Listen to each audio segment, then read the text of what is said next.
สำหรับวิดีโอนี้จะเป็นการ insert พิมพ์เขียวเข้ามาในโปรแกรมนะครับจะเป็นการ insert ทั้ง3ด้านก็คือด้านหน้าด้านข้างและด้านบนของเครื่องบิน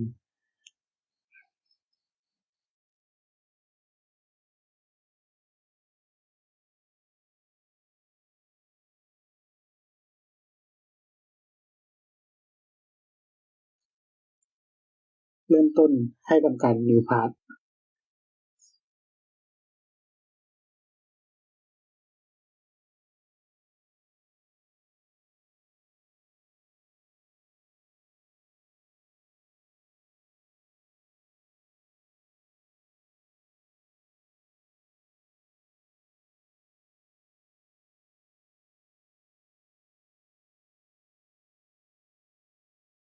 จากนั้นให้เลือกหน่วยเป็นมิลลิเมตร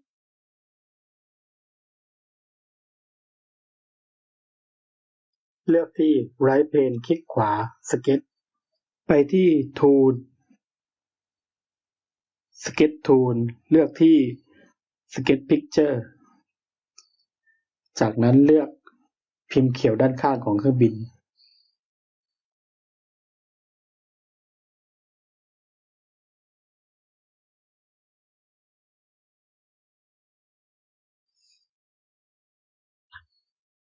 Uncheck Enable Scale Tool ใส่ขนาดความยาวของเครื่องบินขนาด 63700 มิลลิเมตร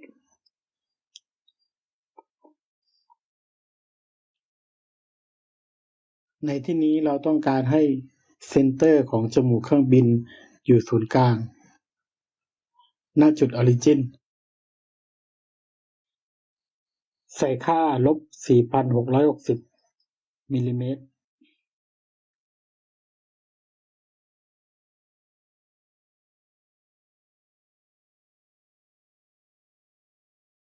จากนั้นปรับความโปร่งแสงเล็กน้อยใส่ค่า 0.5 เมื่อพอใจแล้วให้กดโอเคจากนั้นให้ Exit Sketch ออกไป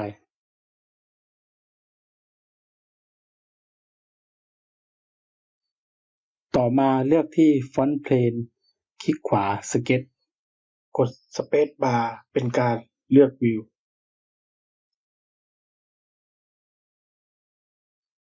ไปที่ Tool Sketch Tool เลือก Sketch Picture เลือกพิมพ์เขียวด้านหน้าของเครื่องบิน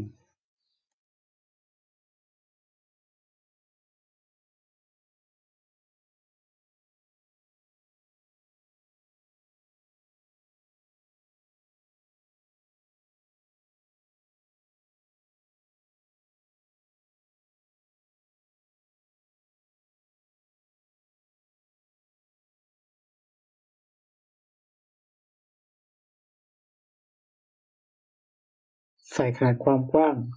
60900 มิลลิเมตร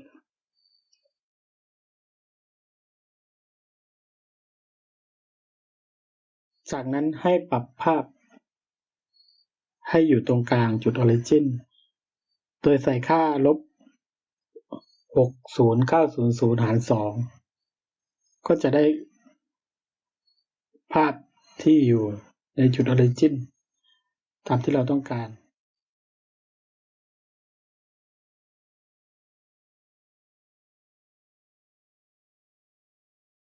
ใส่ค่า y-4660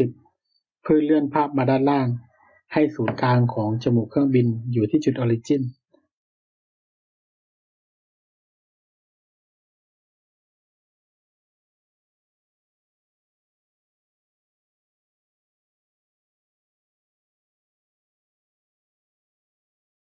ปรับความโปร่งแสงเหมือนเดิมใส่ค่า 0.5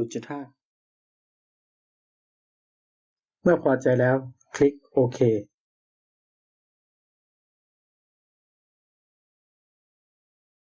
คลิก Exit Sketch หรือกดปุ่ม D บนคีย์บอร์ดแล้วเลือก Exit Sketch เลือก Top Plane คลิกขวา Sketch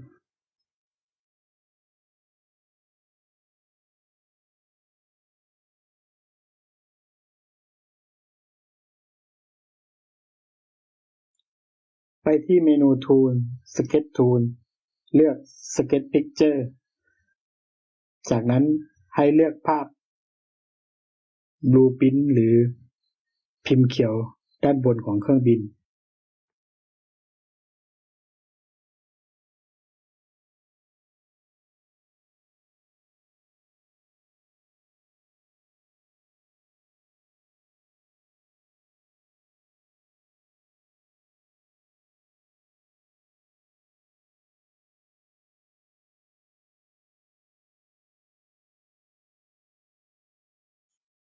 ใส่ค่าขนาดความกว้าง 60-900 มิลลิเมตร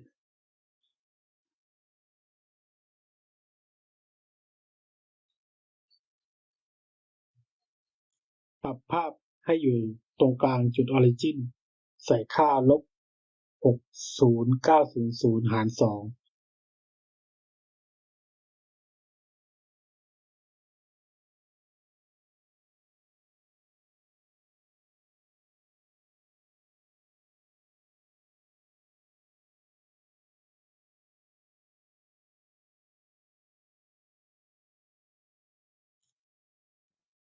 จากนั้นปรับความโปร่งแสง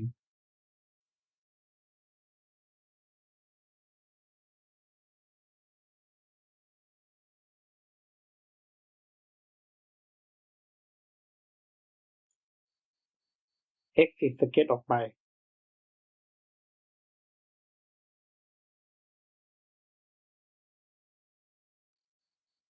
ก็จะได้พิมพ์เขียวครบทั้ง3ด้านของเครื่องบินแล้วนะครับ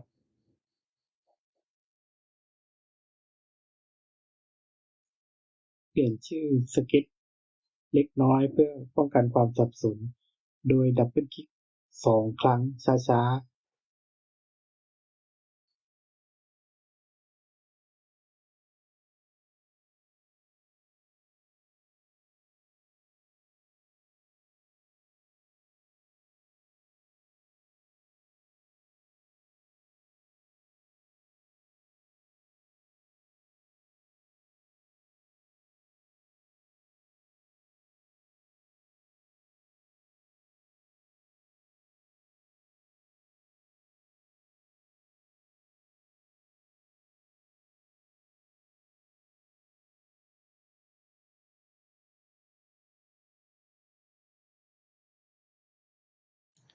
วิธีการเปลี่ยนชื่ออีกวิธีหนึ่งคือคลิกขวาเลือก Feature Property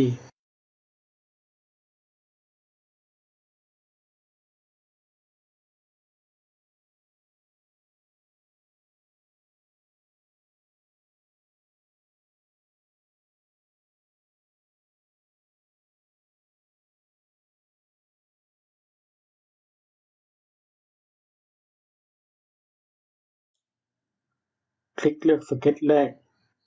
กดชิปค้างไว้เลือกสเก็ตสุดท้ายคลิกขวา Add to Folder ตั้งชื่อโฟลเดอร์เป็น Blueprint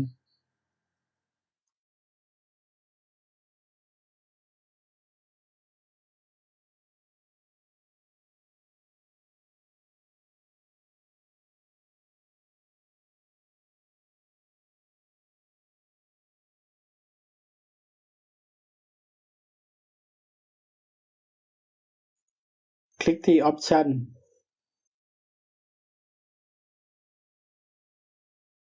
เลือก General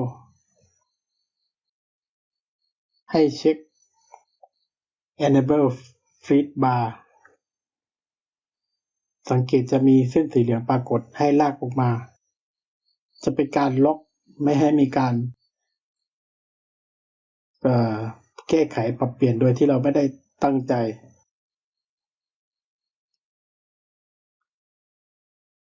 สำหรับวิดีโอนี้ก็ขอจบแต่เพียงเท่านี้พบกันใหม่ในวิดีโอถัดไปขอบคุณที่รับชมสวัสดีครับ